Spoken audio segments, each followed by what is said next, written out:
Mga master, matapos ang isang buwan ay kasalukuyan pa rin nakapending for committee or for conference committee.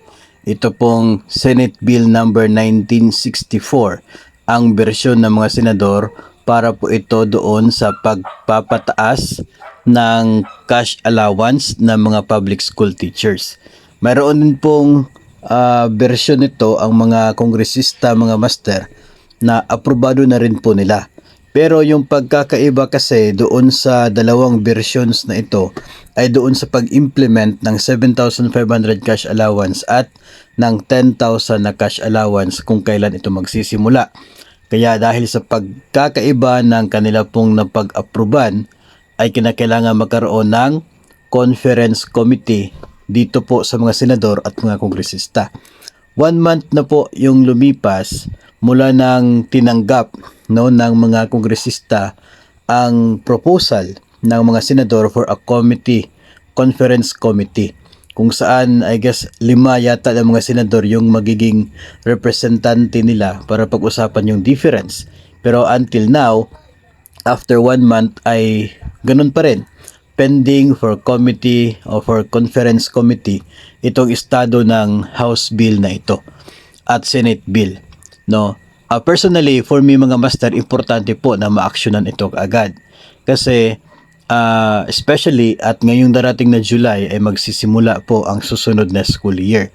Diba, yung cash allowance sa mga guro binibigay yan kapag nagsisimula po yung school year. Doon kasi sa mga bersyon na ito, yung bersyon ng mga senador sinasabi na dapat ngayong school year na ito na paparating ay magsisimula na yung 7,500 na cash allowance.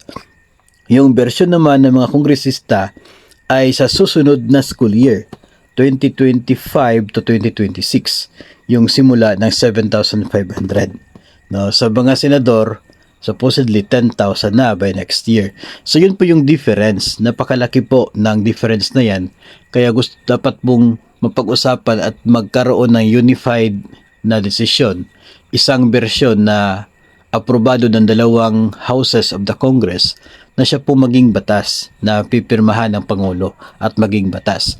Ngayon mahalaga na sana ay maaga ito na ma-approve ng dalawang houses of the Congress para malaman natin kung kailan talaga magsisimula yung 7,500 at yung 10,000 na cash allowance sa mga public school teachers.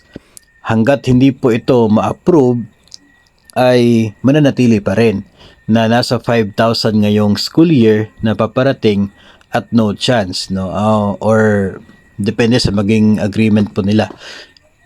Supposedly baka may chance sana na maging 7,500 pero kung hindi po ito maa-actionan ay mananatili po sa 5,000 ang cash allowance ngayong darating po na July o kaya ay August. So sana po no ay hindi magtagal at ma-actionan ito ng mga mababatas natin kasi alam ko po na marami din po sa inyo yung nag-aabang po ng update tungkol po dito kasi malaking tulong po ito for our public school teachers.